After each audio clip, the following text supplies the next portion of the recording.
Ladies and gentlemen, you are listening to The Final Score with Matthew and Stevie Fly.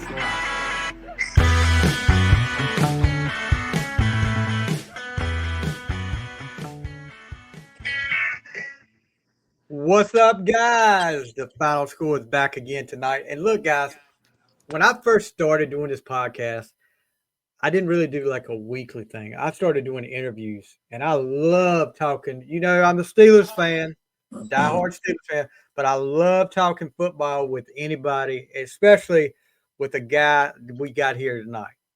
He was a offensive rookie of the year in the NFL '92, two-time Pro Bowler, first team All-American at Tennessee in 1991, and and he torched my Steelers all the time with my buddy. Well, I'm an ECU fan too. I'm an East Carolina diehard fan. Jeff Blake comes on the scene, and with me tonight, he's in Murphy, North Carolina right now. He's a North Carolina guy. With me tonight is former Cincinnati Bengal and Tennessee Volunteer, Mr. Carl Pickens. How you doing, Mr. Pickens? Steve, I'm doing good, man. How about yourself? And I appreciate you having me on. I appreciate you coming on. Now, guys, like I said, Steeler fan, this is the first time I ventured into enemy territory right here. Mm-hmm. Bengal or Brown is one thing, but I don't know if I could do a Raven. I don't know if I could do a Ravens up here, but they're a little bit closer, yeah. But listen, the rivalry, I feel was for the most part, it was friendly. It was a friendly rivalry. Oh. There was a few times. There was one time in particular. I think it was near the end of a game. You and Mr. Woodson kind of got into it a little bit, if I remember correctly. Your memory's good. Greg Lloyd was a beast. And I mean, if there was one guy we were afraid of, well, I was. We were up there one season, and it was probably 9 degrees maybe. And we're freezing. Our receivers are out there warming up. We're freezing. And Greg Lloyd is just out there standing, watching us in a tank top with his arms folded. Not warming up, not stretching, just standing there. And I was like, guys, we're in trouble. We're in trouble. This guy. But you know what? The funny thing is, I got a chance to know Greg. We became neighbors. Oh, really? We ended up living in the same neighborhood in Fayetteville, Georgia for about maybe 5-6 years, man. We played a lot of golf together, Greg and I did. Cool. That's real cool. Cool guy, man. Yeah, outside of the game, I mean, he's just a really super nice guy. Yeah. But intense on that football field. Very intense. Yeah. You kind of want to stay away from him. Yeah. So let's get into Carl Pickens. You grew up in Murphy, North Carolina. Yeah. Growing up, I mean, you talked a little bit before we went on the air about your first jersey you got, which I thought was a good story. But growing up, what team did you pull for? Were you a big football fan? What team did you pull for, and who were the players that you looked up to? Yeah, actually, growing up, I was a big basketball fan, and I still am. A lot of people don't know this, but basketball is actually my favorite sport. I wanted to play basketball. Every year, probably my, I guess, freshman, sophomore, junior, senior year, I went to a basketball camp called Prep Stars. And I played against some elite competition out there. It was in Charlotte. And that's what I wanted to do. But for some reason, football just became, it was easier for me to play, to do, and to make things happen. I was really playing out of position. I was a power forward in high school. I was only 6'2", maybe. Wow. And I was kind of the tallest guy on the team, so that's the spot that I had to play. But football was it was easier for me to just make things happen. I enjoyed it, but my first love will always be basketball. Okay, as far as basketball, who'd you pull for in basketball? The 76ers, man. I was a big Dr. J. Dr. J, man. That was number 6. Yeah, that's I wanted to be like him, and he was my idol. He was my hero, and it was Dr. J, man. That's all I ever wanted to do and be. And, you know, as I got older and realized that, you know, basketball probably wasn't going to happen. But, you know, at the same time, 85, 86, you know, Michael Jordan started to take form. So, you know, Carolina boy, and you just start watching him. You're just like, then, man, I want to be like Mike. And, you know, that I knew that wasn't going to happen. Yeah. But, yeah, from Dr. J to Jordan, that was it. That was it. See, that's the path I went on the NBA because I pulled for the 76ers Yeah. till Jordan got drafted by the Bulls. And then I was Yeah. like, okay, I got to pull for the Bulls now. But Yeah. Yeah.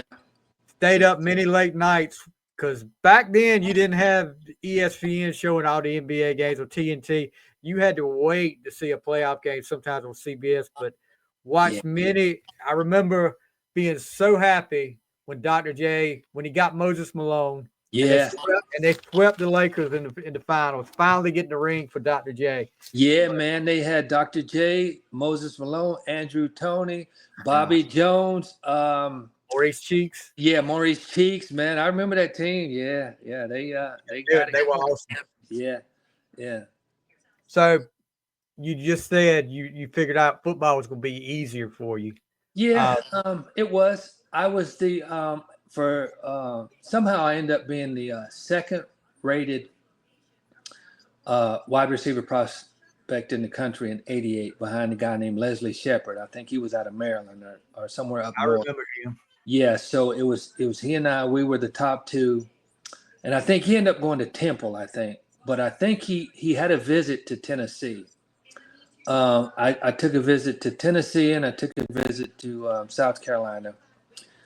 Tennessee was a lot closer to home. I think my mother wanted me to go there more than anything, and plus that receiver tradition they had at the time. It was known as wide receiver U. Yeah. So I thought, you know, if I'm one of the best in the country, I want to go to a school that's going to highlight my skills and, you know, my abilities. And I went there, and I won't say the rest is history, but I got redshirted, so I had to, you know, wait an extra year to, you know, blossom and do what I needed to do. But I think for the most part, it worked out. Yeah. What other schools? You said South Carolina, Yeah. but I'm sure you being the second rated wide receiver in the country, what other schools were really trying to get you to come there? Georgia came. Kentucky came. I think Bill Curry, he was with Kentucky at the time. Yeah. Alabama came. I mean, Notre Dame came. No, they didn't come, but, you know, they sent a letter. A lot of schools, really. But I knew I wanted to be mainly close to home. That's the reason I only took 2 visits. You know, a lot of scouts and people came to, you know, my high school and talked and stuff like that. But the only 2 official visits was South Carolina and Tennessee. But I got a lot of letters from, and I got some from basketball too. But I mean, I got a ton of letters from pretty much UCLA, USC. I don't know if Ohio State or Michigan. I don't remember any of those. But mainly the Southeast and, you know, Arkansas, LSU, you know, just the usual crowd that was looking for a halfway decent receiver. So you go to Tennessee, and Yeah. I've heard you. I've looked all over YouTube and stuff of you, and I hear you saying you're. By the way, congratulations, 2023 Tennessee Athletic Hall of Fame inductee. Yeah. I, Thank I you. listened to your speech, and you said you were homesick every week. Every week, I you wanted to was. come home. You wanted to Yeah. quit, just come home. Yeah. So, That's what and my your mother mom told me. talked you out of it. Yeah. Well, she gave me an ultimatum because, you know, she's like, hey, listen, you're here. But see, I was redshirted, you know, and so I wasn't traveling with the team. So there was really nothing for me to do on campus but to come home because it was only a 2-hour ride. So I came home this one particular weekend, and my mom said, listen, you're going to have to make up your mind. You're either going to go down there and you're going to stay and you're going to, you know, apply yourself, or you're going to come back here and you're going to go to work. And my dad he was in the military. He was a former Marine. So that was probably my only other option. And I was like, okay, Mom, I guess this is it. So I went down there and applied myself, and I guess you can say, yeah, the rest was history. I was still redshirted, but I would hang around. Some of the other guys, we just started hanging out. And once I got over being homesick, man, it was off to the races. Yeah. Yeah. So you talk a little bit about your coach at the time. He's a legendary coach in college football, Johnny Majors. What was it like playing for Coach Majors? Coach Majors was unbelievable. I tell you, man, to this day, I mean, he's gone now, but I would run through a brick wall for that guy. I mean, honest, straightforward. You always knew where you stood. If you stayed out of trouble, if you did the right thing, Coach Majors was your biggest fan. He was an inspiration. He brought me in and said, hey, here's what we want you to do. Here's what we think you can do. We're going to redshirt you, but we're not giving up on you simply because the other 5 receivers on the team were sophomores, juniors, and seniors. So I was the only freshman coming in. So there was no way I was going to beat any of those guys out. So he basically said, just, keep your confidence, learn the offense. And then when a couple of these guys graduate, we'll put you in. But unbeknownst to me, and I haven't really told this story, our receiver coach, Kippy Brown, he had come to Murphy here to watch me play basketball. And he had got back and told the receivers, hey, somebody in this room is going to lose their job. Oh. So those 5 guys, man, they gave me the hardest time. I mean, you talk about, how you pick on your little brother. It toughened me up. I mean, these guys gave me no slack, none whatsoever, because I was the youngest guy, only freshman receiver on the team. One of those guys is going to lose their job. And for a while, they weren't really nice, and I understand that. But the only way I could get back at them was to learn the offense and show what I could do. And once Alvin Harper pulled me to the side and wrote my plays down and all the adjustments, I took it back to my room. I studied that, and I was like, okay, guys, here I come. And I did that. But Stevie, listen, in doing that, they end up moving me to defense. You played both ways. Yeah. So the story I remember here, I read up on the story about the secondary got torched again. I LSU. LSU, yes, that's right. So the secondary coach said, hey, what about putting Pickens in the secondary? And it worked out. I mean, yeah, it worked out. I didn't get the memo. I was in the meeting with the receivers, and I had to sit on the floor. There was no more seats left, so I was always sitting on the floor. And Coach Matthews, the defensive back coach, he had come into our meeting. He said, Pickens, come here. I'll come outside. So I was like, what's going on, Coach? He's like, we need you to come over here. I was like, okay. So I walked over there. I walked into the room. I was like, well, these are DBs. What am I doing here? It's like, well, you're going to play free safety. Oh, okay. Now, did you play any defense in high school? Yeah. I was free safety in high school, and I loved it. I loved it. But, Tennessee wanted me to play receiver, so that's what I signed up to do. But at the same time, it was an opportunity for me to play.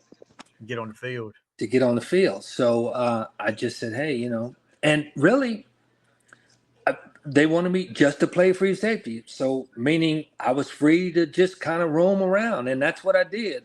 I mean, I watched film with the guys, but instructions and defensive calls, none of that. Hey, just play 12 yards deep and just read everything. So that's what I did. And, you mentioned 1 or 2 interceptions. I had 5, Stevie. I had 5 interceptions in 5 games. One touchdown, though. Yeah, let's see. One against Vanderbilt. Yeah. Was it Akron?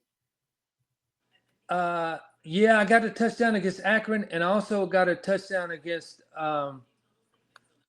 Well, maybe I thought it was Vanderbilt, but maybe I know Maybe Akron. I'm wrong. I thought. Yeah, no, I got an interception and a touchdown in the same game against Vanderbilt. No, Okay. it wasn't an interception for a touchdown. No, it was no pick six. So Yeah, was Dale Carter there at the time when you played free safety there? Dale Carter. I played the last 5 games. Dale Carter came in for a recruiting trip.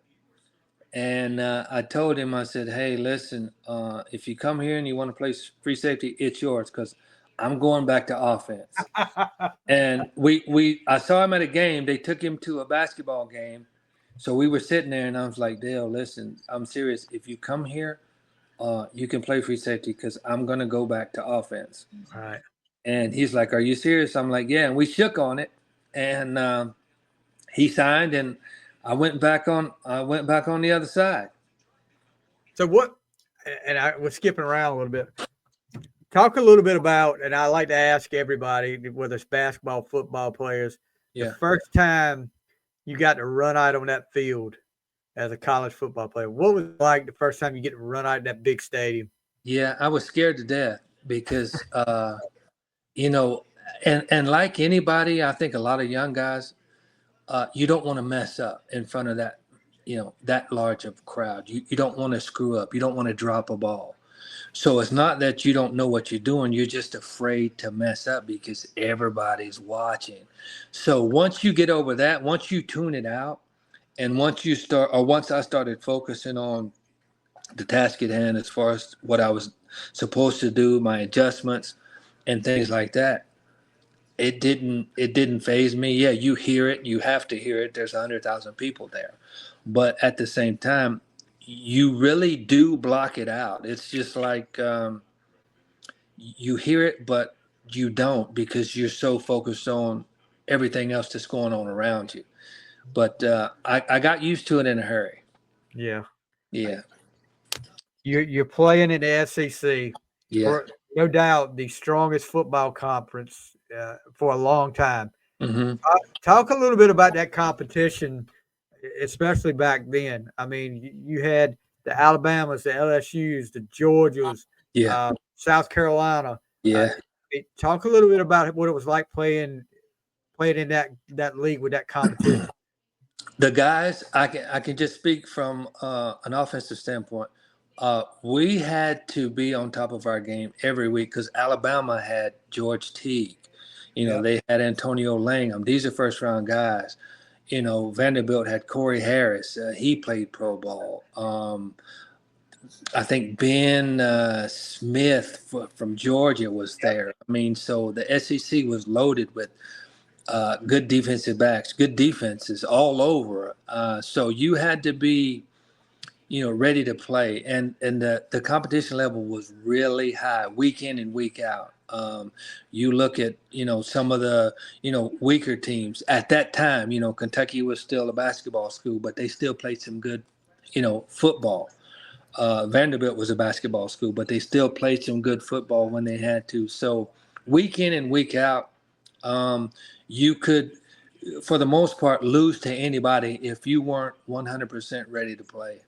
Yeah, definitely.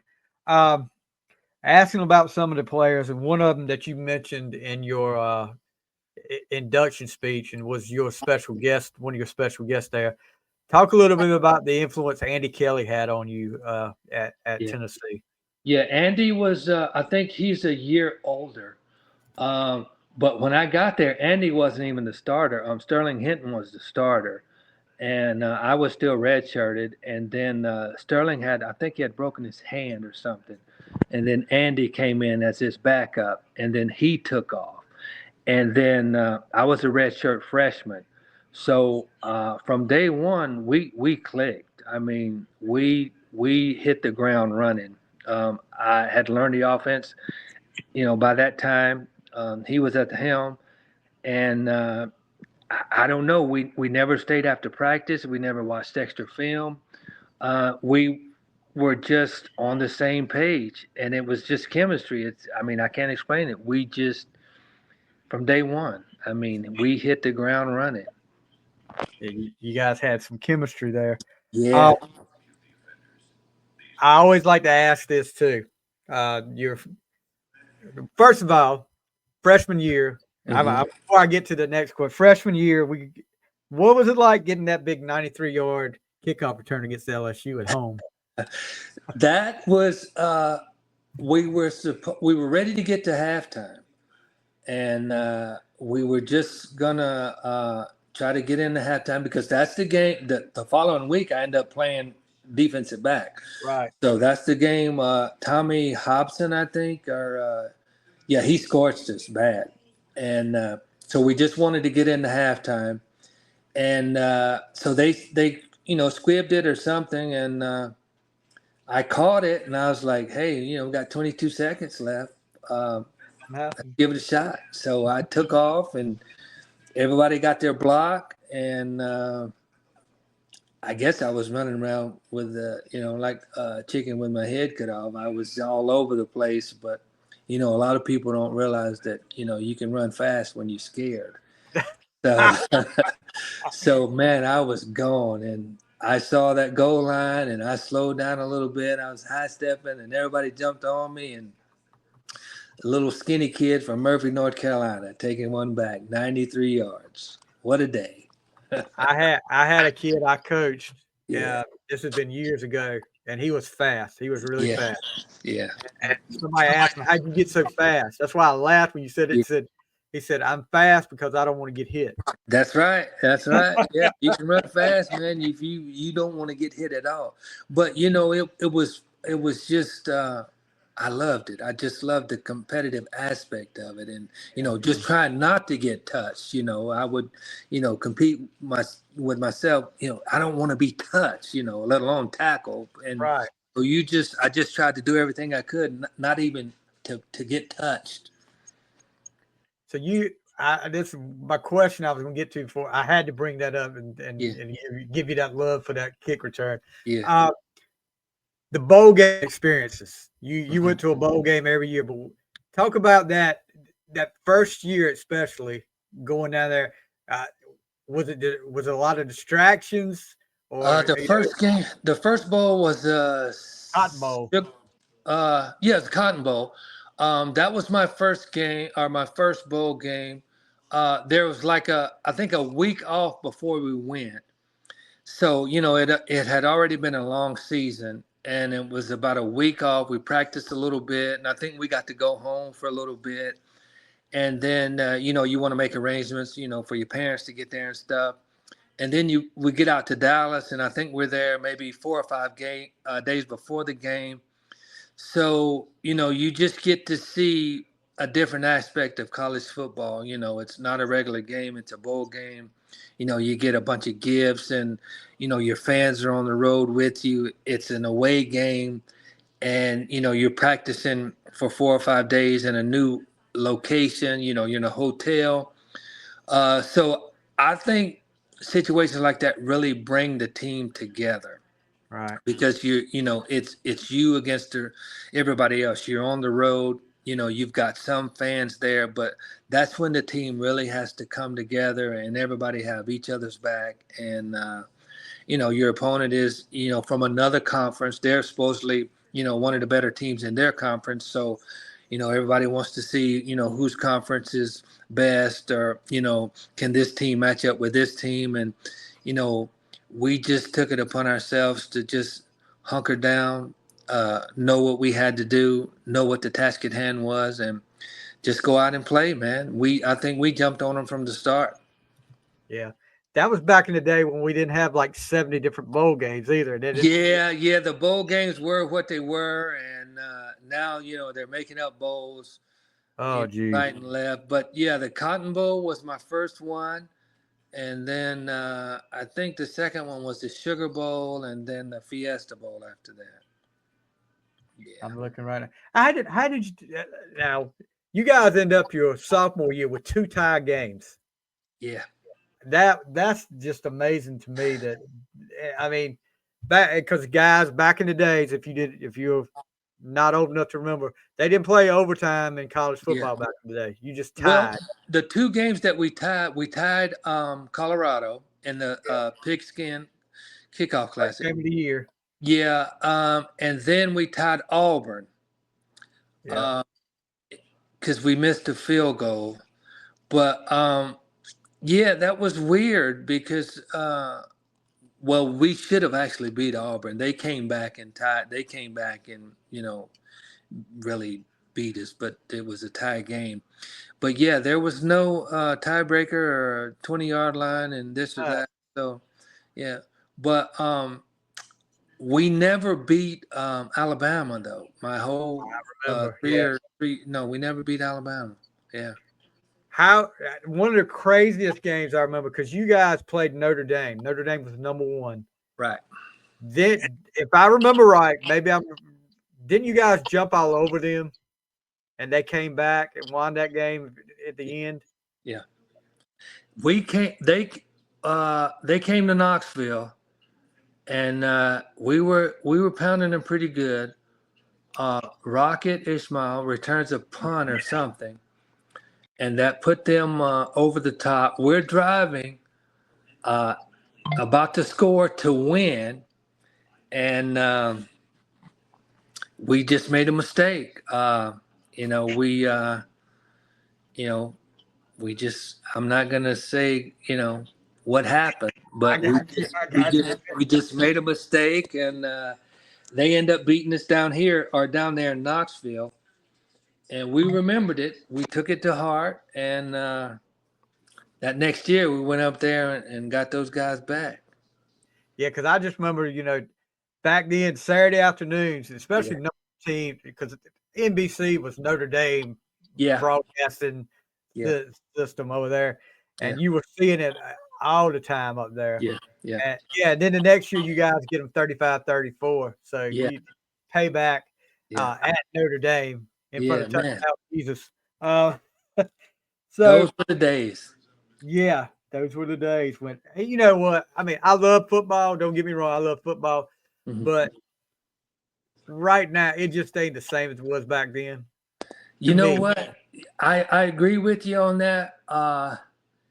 To me, I just think on both levels, the fundamentals have gone out the door, because I mainly watch the receivers and defensive backs because that's kind of what I know most.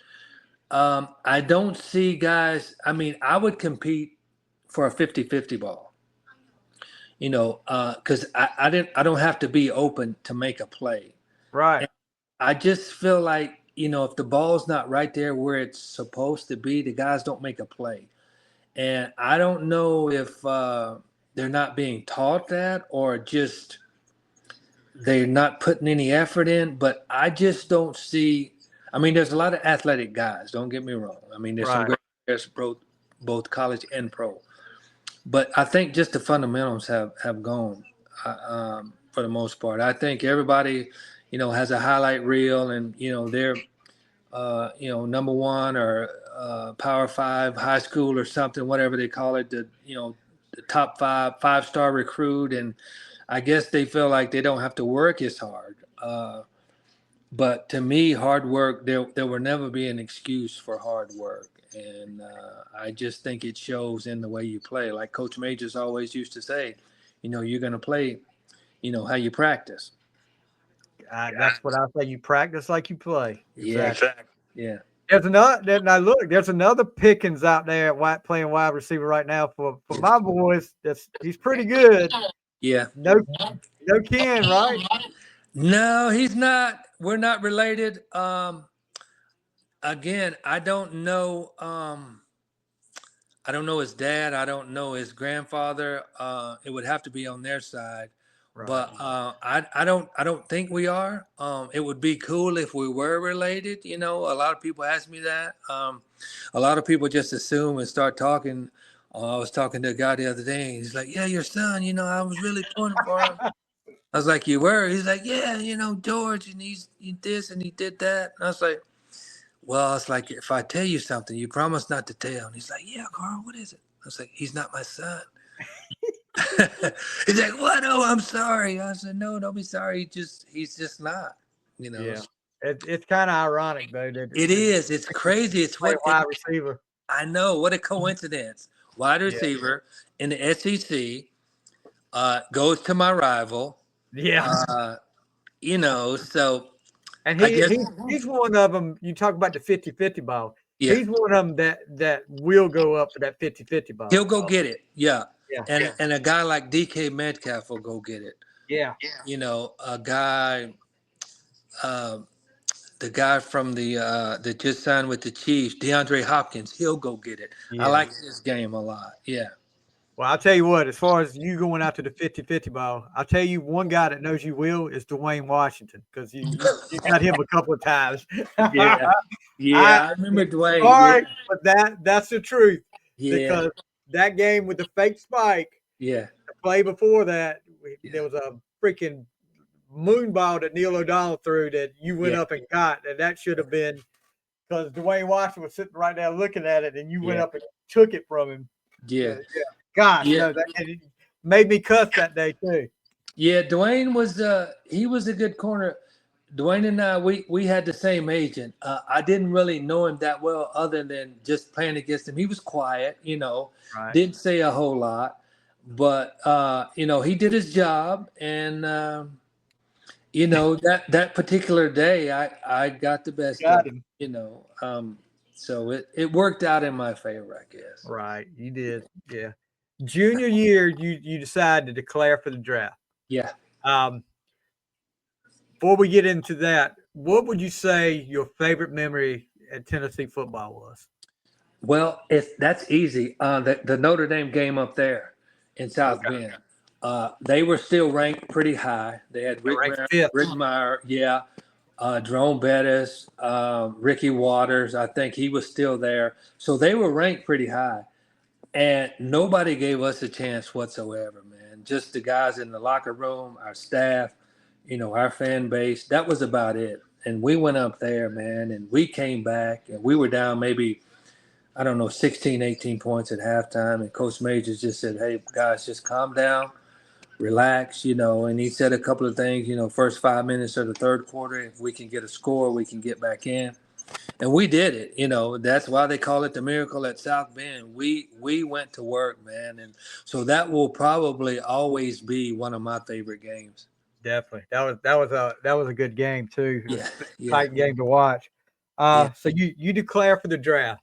Yeah. Now I know you don't get a choice to where you get to go, but where did you want to go? What would you feel like would have been I know you had it on your mind, the ideal situation for Carl Pickens. Yeah. Here's what happened. I wasn't gonna come out. I had planned on coming back. And then the scouts were there to watch the guys that had already declared. I hadn't declared yet. And my receiver coach, Coach Coe at the time, he said, hey, are you coming out? And I was like, no, Coach, what are you talking about? He's like, well, one of the coaches in particular told the scouts not to watch you because you're not coming out. I was like, oh, he did, huh? I'm serious, Stevie. This is really what happened. I was like, okay, well, I guess I'm coming out. Wow. So that same day, all the scouts were there. A lot of them were there. And I walked up to Coach Major's office and I'm like, Coach, I think I'm going to leave. And he's like, I figured you would. I wish you the best. I appreciate you. And he was, he encouraged me to do that if that's what I wanted to do. So I did that. And then on the way back to my dorm, the Browns, their scout, he was coming into the facility. And he said, hey, are you working out today? And I was like, no, I'm not working out. I'm not supposed to work out. He's like, well, I think you need to work out. And I was like, well, are y'all going to draft me? And we went back and forth for a couple of minutes. And I didn't work out. But about 2 weeks later, Del Carter and myself and Chris Mims, he was our defensive end, we flew out to Denver. Denver had the 25th pick. And those guys told me, they said, Carl, if you're there, we're going to take you with the 25th pick. And I was like, okay, I'm going to Denver. Johnny away. John Elway, Dale Carter went at 18. I think Chris Mims went at 22. And then Denver's on the clock, and they're at 25. And we're watching. I'm having a little draft party. And they take Tommy Maddox out of UCLA.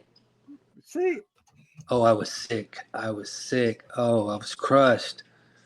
I didn't even want to play after that, man. The Colts, they called at 28.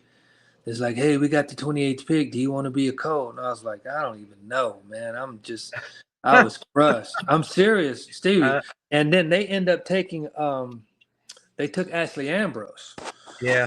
At that pick, and then I go into my room. I'm just laying on the bed. I'm frustrated, and about an hour or so later, I hear everybody yelling and screaming. My parents were there and stuff. Like, what's wrong? What happened? It's like, you're going to Cincinnati. I was like, Cincinnati? Yeah, you're going to be a Bengal. And then the receiver coach calls. He's like, hey, Carl, how you doing? We're so glad. I was like, man, what took you guys so long? Because they had 2 picks already in the first round. Right. So I ended up going to Cincinnati, and then that was that rookie year was rough. Yeah. Yeah. Yeah. So you had David Shula as your coach, right? Had David Shula as my coach, David Klingler as my quarterback. Yeah. Yeah. Yeah. Yeah. I will say this. No offense to Mr. Klingler, but the right system. He was in the right system in college. You have to wonder why we didn't adjust to his style of football, his style of passing, because, I mean, this guy was crazy as far as the yards, the completion percentage, touchdown to interception ratio. I mean, this guy was a beast, man. And, to bring him in and have to learn a new system. I mean, I did too, but what he did at Houston was nowhere near what he was asked to do at Cincinnati. It was the same thing with Andre Ware before him when he went to Detroit. Yeah, it's the same thing. Yeah, I don't understand that, because you get picked that high. So I just think you should be able to continue doing what you've done best for the 4 years previous. Yeah. So first impressions when you get to Cincinnati. What is this place? I couldn't believe it. I mean, we were our field, our facilities were really bad. I mean, this was like high school facilities. I mean, the locker rooms were just our stuff at University of Tennessee was a lot bigger, better. You're ready to say equipment. I mean, everything was just better at Tennessee. And then you get to the highest level of competition. This is pro football, and this is the facility. But, as a rookie, you can't do anything about it. You can't say anything about it. It's just part of it. It's just that was just the way it was. Money was spent other places other than the facility. I guess you could say it was a roof over our head, and we had a practice field, and that was about it. It was pretty bad, to be honest with you. It was pretty bad. Yeah. Yeah. So know that because you get a chance to talk to some of your old college teammates. You're like, hey, what are you guys doing? What's your facility like? And, different guys on different teams. So we got this, we've got that. I mean, it was pretty bad. Yeah. So your first NFL game against Seattle. Yeah. You guys get the win. Yeah. Back then, it was not the AFC North. It was the AFC Central, and you only had 4 teams. You had Houston, Cincinnati, Cleveland, and Pittsburgh. Yeah. Talk a little bit about who did you feel like? I got a feeling I'm going to know. Who did you feel like? What team was your biggest rival at that time? Well, at that time, it was Pittsburgh because Cleveland was, I won't say they were in the rebuilding process, but they were probably a notch above us, maybe. Sometimes we could beat them at home. They could beat us at home. But Pittsburgh, I mean, they were the top dog, and we always had to be up for them. Coach Cowher was a hell of a coach. I mean, before every game, I would just go up to him and shake his hand and just tell him, I'm like, Coach Cowher, you hell of a coach. He's like, you're a hell of a player. And so I had a lot of respect for him. And he'd always have those guys ready to play. He had them ready to play. And we knew we were going to be in for a dogfight when we played those guys. So you go through like a carousel of quarterbacks. Boomer Esiason is there. Yeah. We talked about Klingler, but Jeff Blake comes along. This guy that nobody really thought about out of ECU. And I'll tell you, I watched him at ECU a couple of years when he was there. And the guy could flat out throw the ball. Yeah, and Jeff came in. We had I think maybe, I don't even know if Neil was there yet, but we had he wasn't. David Klingler, Eric Wilhelm was there. I don't know if Boomer came back in '97. Yeah. But I forgot who was there before Jeff came in, but Jeff was on the practice squad and he was making plays. And Bruce Coslett knew Jeff from the Jets, so he brought him in, and he was just making these plays on the for the practice squad. So then they brought him up, and then he was making plays, for the regular team, the 53-man roster, and we took off. He already knew the offense because it's what they were running in with the Jets, so he pretty much picked up where he left off, coming from New York. And as I said earlier with Andy, Jeff and I, we hit the ground running. We made some serious plays. Yeah, that was my first Pro Bowl season when Jeff got there. He threw some of the prettiest deep balls ever. Yeah, it took about 2 weeks for him to come down, but yeah, they were moon balls for sure. Yeah. And it gave me an opportunity to get under the ball and to be able to make a play on it, and be able to adjust my body and to jump and stuff like that. So yeah, it was a good ball. I missed it while he was gone. It was just he was one of the many quarterbacks that I had. Yeah, you had a lot of them. Yeah. Then you get a guy, and you guys were like the dynamic duo of wide receivers for Cincinnati. The guy that I remember watching you guys, and I was like, this, they're pretty bad together. Darnay Scott. Yeah, D. Scott, my man. Yeah, one of the underrated receivers in the NFL, because he doesn't get talked about a lot, but he put up some numbers while he was there. What was it like playing with him? I enjoyed it. Darnay's like my little brother, man. We still talk to this day. We'll get on the phone every now and then, and he likes to do that FaceTime, and he's out in San Diego, so we'll do the FaceTime. But Darnay was a speedster. He could take the top off the defense. If you get it to him, and if you're behind him a half a step, he's gone. And so he helped me out a lot by opening up a lot of the underneath stuff, and we kind of fed off of each other. So, Rice had Taylor, Chris Carter had Jake Reed, he had Anthony Carter. So I had Darnay Scott. Yeah. Because I always thought, I mean, and this is, maybe you can shed some light on this.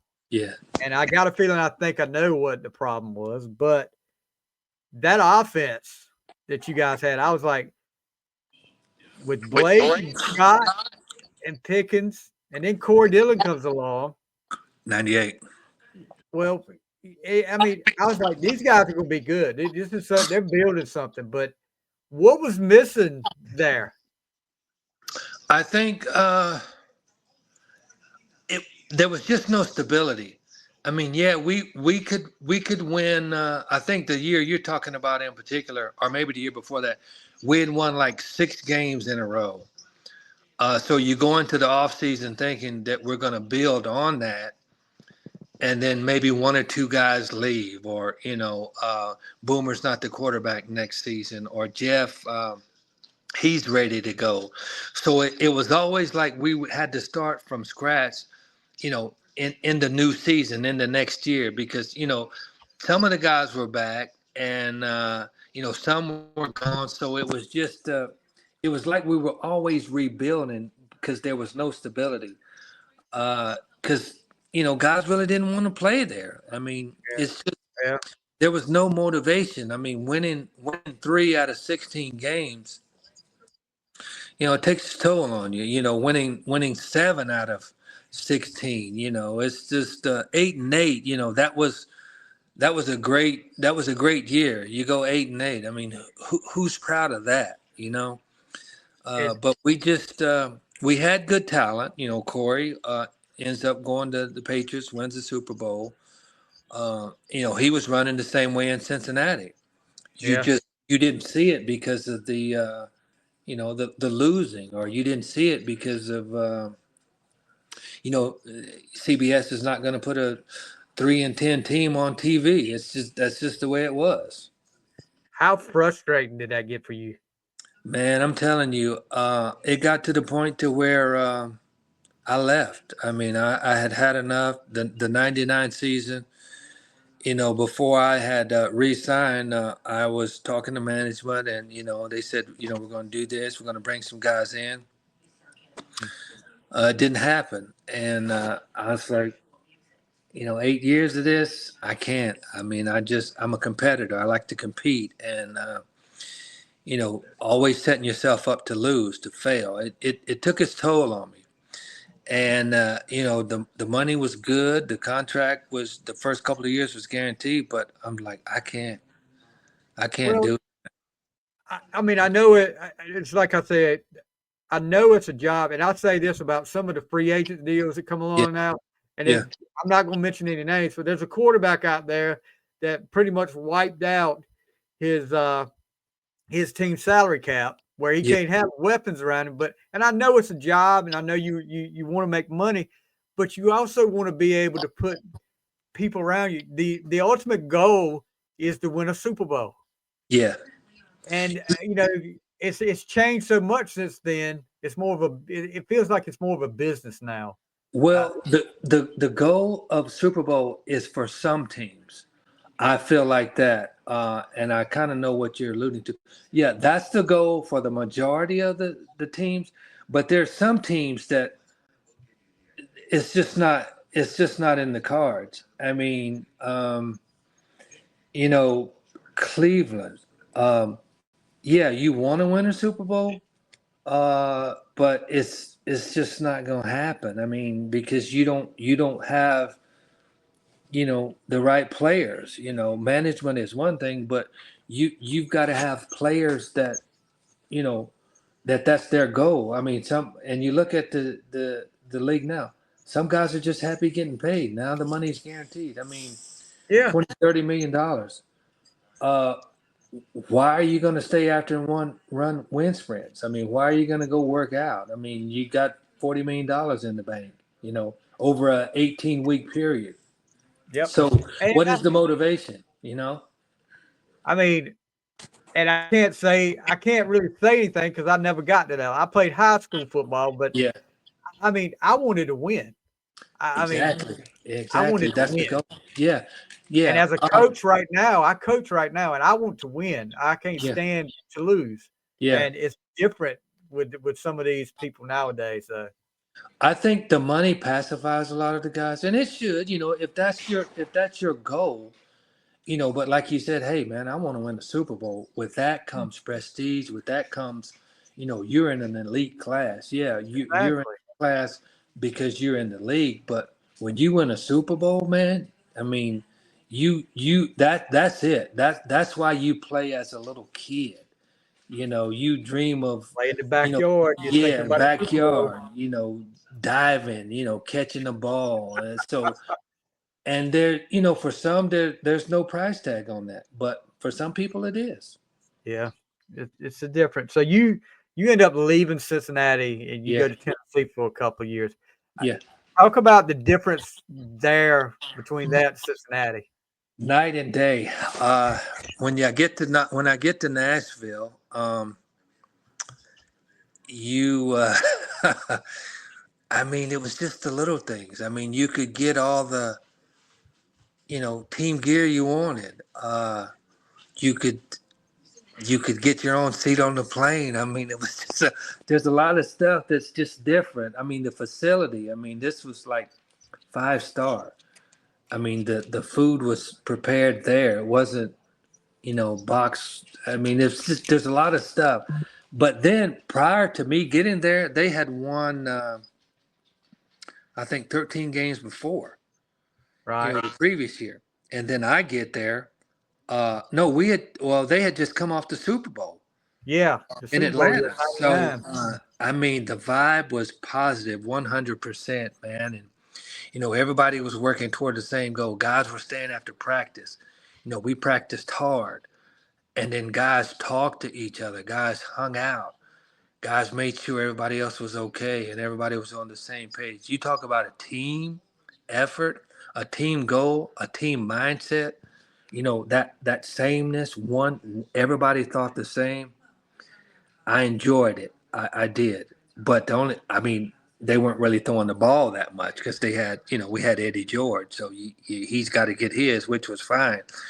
But everything else, unbelievable. I mean, unbelievable. Yeah.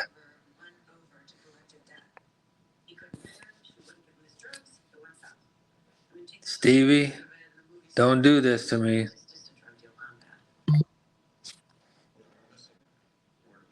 Uh-oh.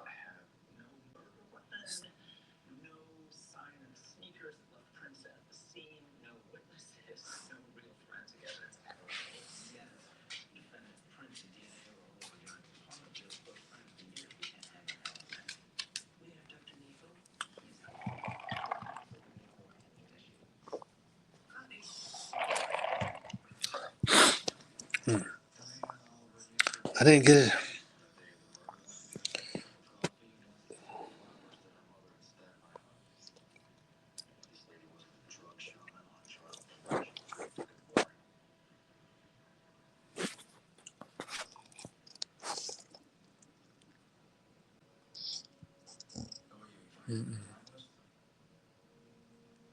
Coming. My internet went out for a second. I'm sorry about that. There it is. I'm glad you didn't hear that. What'd you say? Never mind. I'm glad you didn't hear that. You talking about it? You picked it up when you were talking about the difference that team with Tennessee. They looked out for each other. Yeah. So but you stay there. Then you end up going into it. You retire from the NFL. What was it? 2001. Yeah, I actually had signed with Dallas. I went out to Dallas. Oh yeah, that's right. Yeah, I went to one camp out there, and I was just worn out. I had enough, and I just wanted to come back to Atlanta and just live and just kind of do my own thing a little bit. My first daughter was born in 2000, so I pretty much just shut it down.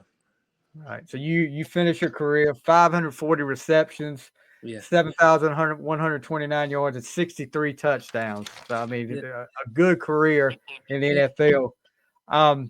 Favorite NFL memory though? I think it was the game against. Well, they were the Oilers in Houston Oilers. Chris Dishman and I were going at it pretty good. And yeah, he was something too, wasn't he? Yeah, Chris was a hell of a competitor, man. And he was big, he was tall, he was strong, he could run. And he was a tough out. But that one particular day in Cincinnati, the trash talking was at a high level, and we had a good time. Well, I had a good time, and we were going at it, man. I was on fire. I was, and I left my mark that day. So that'll probably be one of my favorite games ever. I got you. Yeah. So I'm gonna do a little segment now that we'd like to do on the final score. That it's called a 2-minute drill. All and right. like I told you before, it's just no wrong answers. It's just the first thing that pops in your head. All right. Here we go. Now you're on the clock. I'm on the clock. No timeouts. All right. Favorite meal? Favorite meal is going to be some wings. Chicken wing. I love some chicken wings. Yeah, garlic Parmesan wings. Garlic Parmesan. I've never had garlic Parmesan. Oh, Look, man. I don't know what you meant. we had a brewery around here a couple of years ago that had the best wings ever. I loved going over there. And when COVID hit, they had to shut down. And I haven't been able to find a good wings place around here since. Man, yeah, garlic parm. Somebody around here, please start making some good wings again. Uh-oh. All right. Coke or Pepsi?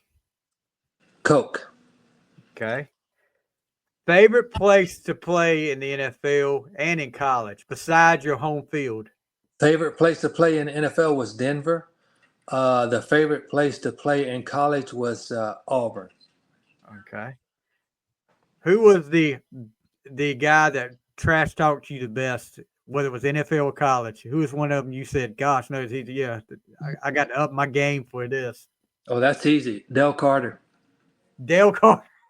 That's easy. Dale Carter, yeah. All right. Pineapple on pizza, yes or no? Yes. The Hawaiian style, yes. I got you. Favorite movie? Oh, that's easy. Tombstone. I hear you. Kurt Russell. Favorite music group or artist? Oh, that's easy. New Edition. Yes, sir. Bobby Brown. Listen, I'm a New Edition groupie, man. I love it. I went to a New Edition concert by myself. Yeah. Well, hey, when it had to be 84 or 85 on my birthday. Yeah. Take my birthday money. I'm like 12 years old. And I'm going out, and this will tell you how wide my range of music is. Yeah. I buy cassette because we didn't have CDs then. I know, right? Kiss is the group Kiss. Uh-huh. I'm a big Kiss fan. Prince's Purple Rain. Yeah. And then the self-titled New Edition with Cool It Now, Mr. Telephone Man, Lost in Love. Man, tell me, I wore that tape out. I love some New Edition now. You and me both, man. You and me both. Yeah. I have to get you back on here. We'll do our top 10 favorite New Edition songs. Say when. Yeah. So, all right. Toughest defensive back you went against? I said Dale Carter, but I mean, when I played, there was a lot. A lot of people don't mention his name, but Aeneas Williams. Yes, sir. And they don't mention his name that much, but he was a hell of a cornerback, man. And, yeah, he was very underrated, and I mean, yes. I don't think he ever got a ring, but I know when he went to the Rams, I think they played in the Super Bowl against the Patriots where that was when they lost. But turf or grass? Definitely grass. Yeah. All right. Favorite TV show? My favorite TV show is golly, I just watched it today. It's the Andy Griffith Show. Yeah. I just watched it about 2 hours ago. Man, you can listen. I'll go check on my mom, and she's watching it every night, and she's like, first thing she says is, well, you don't want to watch this. She said, you seen this one already? I said, Mama, we've seen it. So what? Man, listen, every day, 3:04, the TV land, Andy Griffith. Yep. Oh. Yep. Yeah. Love some Andy Griffith now. Yeah. But all right, before we get you out of here, you talked a little bit about you're getting ready to do some public speaking. What is Carl Pickens doing now? What you got going on in your life now? Really, Stevie, that's about it, man. I'm just doing, I want to speak to some kids, I want to talk to them about, life after football, if that's what you want to do. I mean, it's not an easy task, but, if you're persistent and you're dedicated, it can happen. But, I speak at, pretty much any event, corporate events. If somebody wants to talk to me or wants me to talk about team building, I can do that. But right now, just speaking here and there, I'm looking forward to, 2025, again, if, there's somebody out there that's looking for a receiver coach that's going to coach old school, I'm going to, teach how I was taught. I'm open to that. But for the most part, Stevie, in 1995, man, I planned on being retired. That's when I started, planning for the future. The contracts were a little bit bigger. The money was was good, and I was like, I had a good accountant at the time, and I just started putting some money back, man. And I'll turn 55 next month, and I'm just living. I'm blessed. I've been fortunate enough to surround myself with the right people and do the right things and stay out of trouble.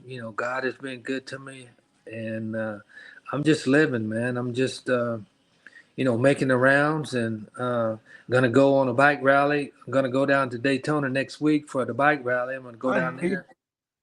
It's not a midlife crisis or anything, but I've had a Harley for a while now, so I'm with it a little.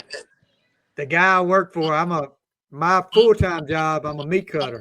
Yeah. But the owner of the store, he's a big Harley guy too. He Yeah, goes to Daytona to the bike weeks down there too. Yeah. So how far are you from Daytona? Ooh, we're in North Carolina. I'm right in the near the Virginia line. So I'm about Okay. Are you off of 85? Well, I'm about 30 minutes off 95. Oh, 95. Okay. Yeah. Because I got a sister-in-law in Petersburg, Virginia, so we go up 85 all the time. Okay. Yeah. Well, first of all, thank you so much for coming on. It's been not bad for my first Bengal. Not bad at all. No, all kidding aside. Yeah. This has been one of my favorite interviews right here, I to get to appreciate talk that. to you because, you elaborate a lot when I ask you questions. That's what it's all about. I love hearing those stories. Yeah. And, it's just an honor to be able to talk to you, Mr. Pickens. I appreciate you taking time and coming on. Listen, you didn't think I was going to come on, did you?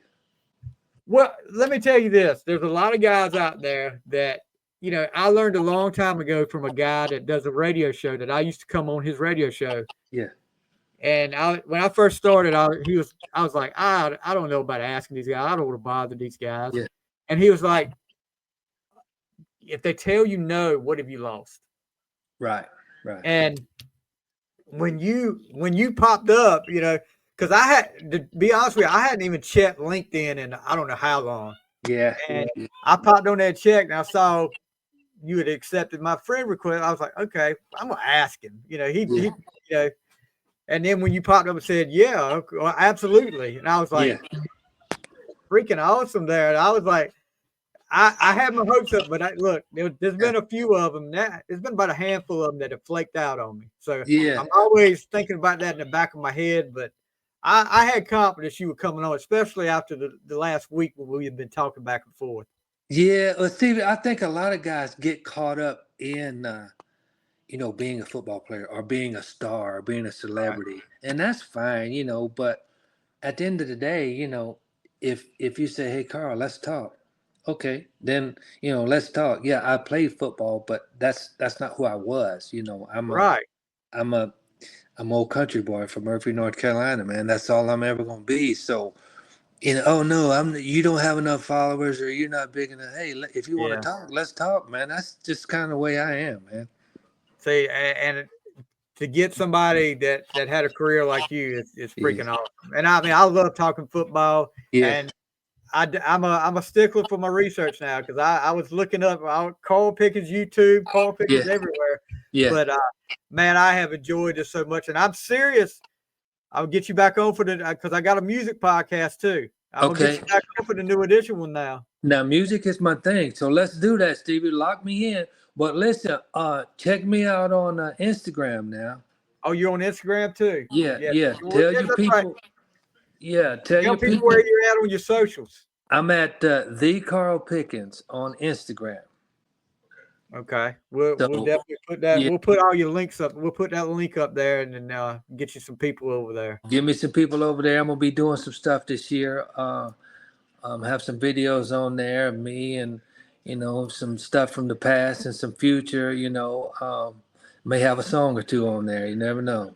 I hear you. I'm looking forward to it. You let me know. I'll get it up here on all my socials too. All right, I'm gonna take you up on it. Listen, once we get done, man, again, don't forget me, lock me in, and let's definitely do this again. Hey, hang around for just a second after we end this. I just want Okay. All right. All right, guys. Like I said, the legendary Carl Pickens right here, former Cincinnati Bengals Tennessee Volunteer. Thank you so much. And guys, we'll see you next time on the final score.